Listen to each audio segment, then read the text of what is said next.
Hola, bienvenidos. En este video explicaremos las normas y recomendaciones que se aplican con respecto a la exposición a campos electromagnéticos a nivel internacional y nacional. Y luego veremos la forma en que se realizan las mediciones de las radiaciones no ionizantes producidas por las líneas eléctricas o derivadas de ellas, así como los valores que se han encontrado a nivel nacional.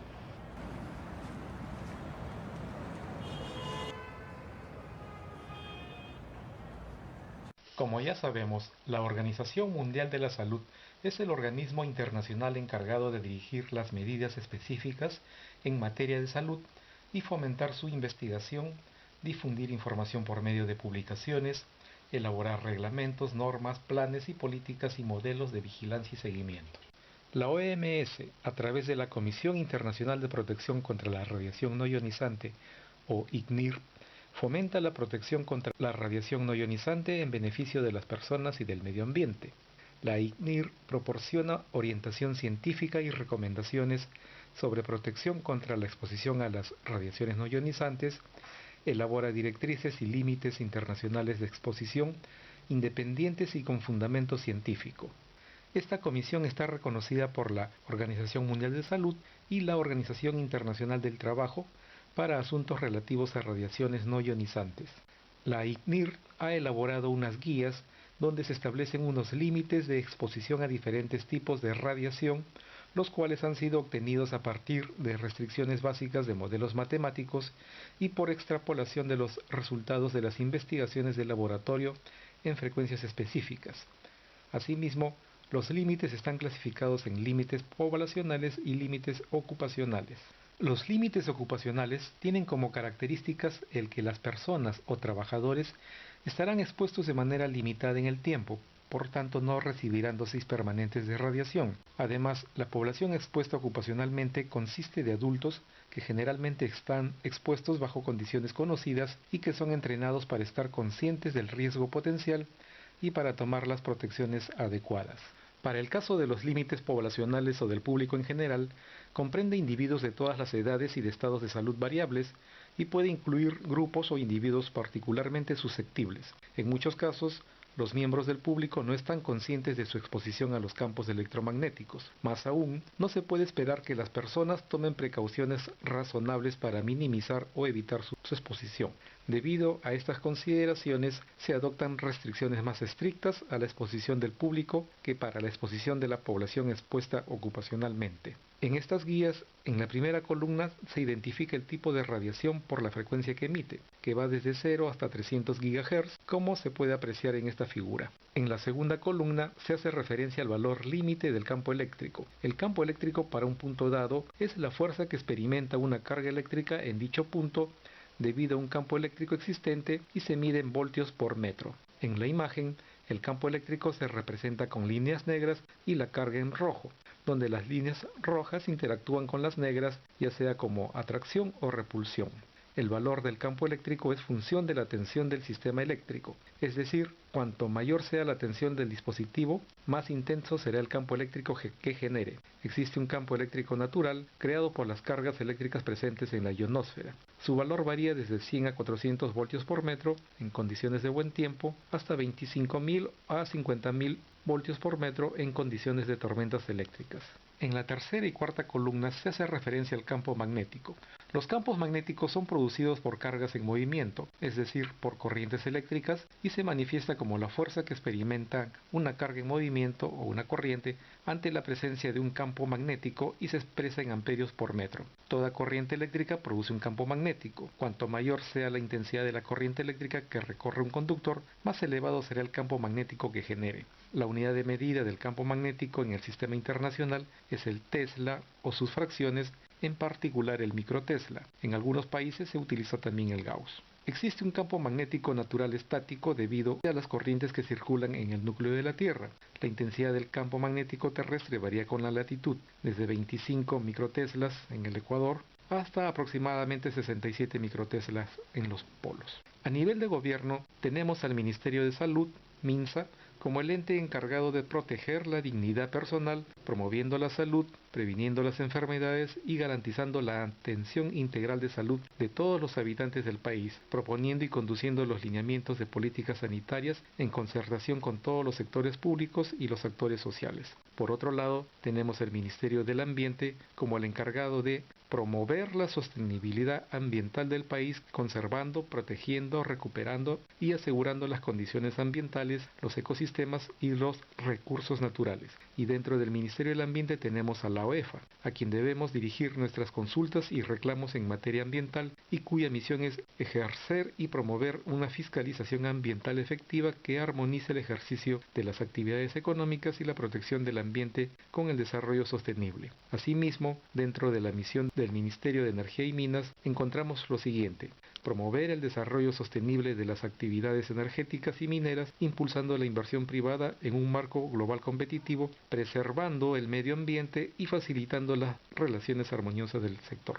Estas instituciones, encargadas de brindar la normatividad nacional de protección de los ciudadanos y del medio ambiente, y que a su vez se apoyan en normativas y experiencias internacionales, han emitido las siguientes normas: Decreto Supremo 010 del 2005, PCM, estándares de calidad ambiental para radiaciones no ionizantes. Después tenemos el Código Nacional de Electricidad, Utilización, y en el 2011 el Código Nacional de Electricidad, Suministro.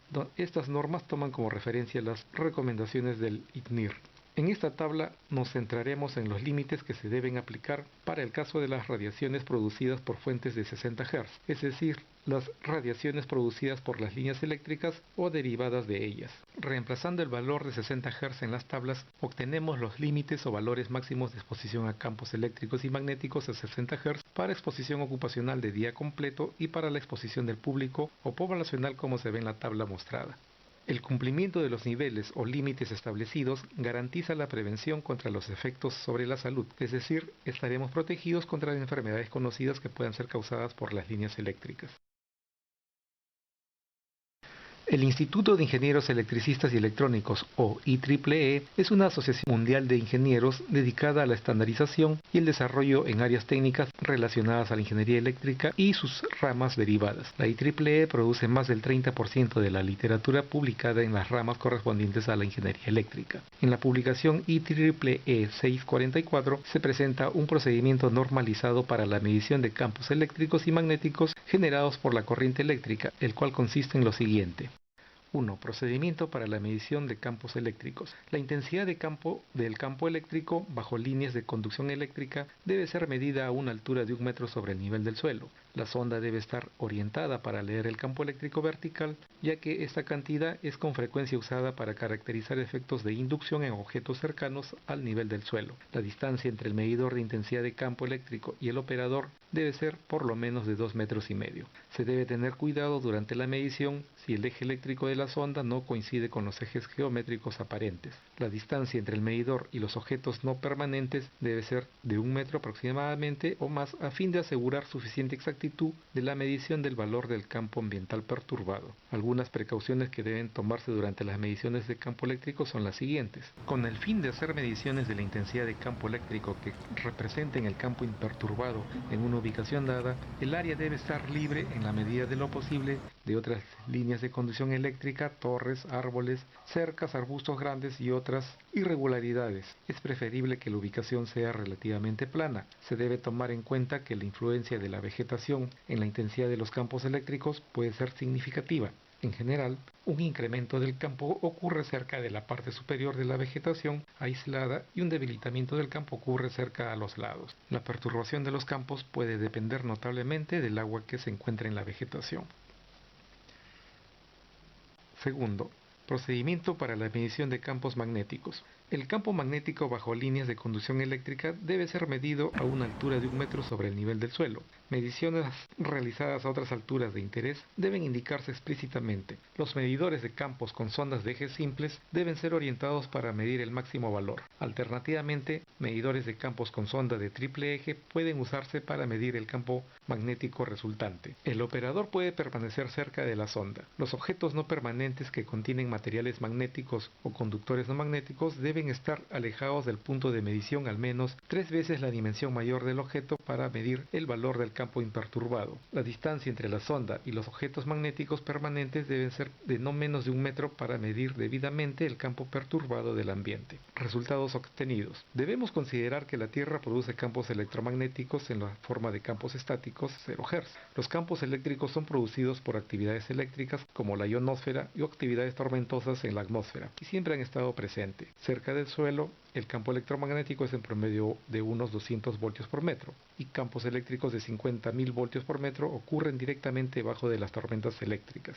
Los niveles de exposición residencial a campos eléctricos y magnéticos dependen de diversos factores, tales como la distancia a líneas eléctricas locales, el número y tipo de electrodomésticos empleados en la vivienda, la configuración del cableado eléctrico de la casa o el tipo de vivienda, unifamiliar, departamentos, etc. En las inmediaciones de electrodomésticos comunes, los valores de campo eléctrico y magnético generalmente no superan los valores máximos de exposición y sus niveles se reducen notablemente a unos pocos centímetros de los aparatos, dado que los valores correspondientes decrecen con el cuadrado de la distancia a la fuente, como se muestra en estas figuras. Sin embargo, existen artefactos que usamos casi en contacto con nuestro cuerpo, tales como la máquina de afeitar o la secadora de pelo, que sí producen campos magnéticos muy fuertes a cortas distancias, por lo que es aconsejable limitar su uso al mínimo. Finalmente, es necesario contar con los equipos e instrumentos adecuados para realizar las mediciones correctas. En el mercado existen diversos equipos comerciales, algunos con mayor precisión que otros. En el Initel Uni contamos con equipos de fabricación alemana de la marca Narda, quien posee más del 90% de patentes a nivel mundial en equipos de medición de campos eléctricos y magnéticos, pero además mantenemos un programa de calibración de estos equipos directamente con su fabricante, lo cual nos permite ofrecer servicios de medición y monitoreo de la más alta confianza y garantía.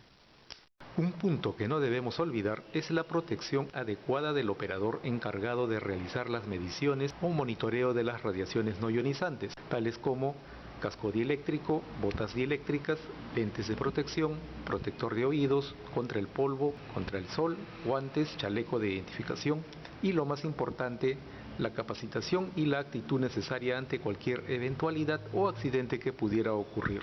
Bien, esperamos que este video les haya sido de utilidad. Los dejamos con unas mediciones realizadas a nivel nacional y los esperamos en la tercera parte de esta serie.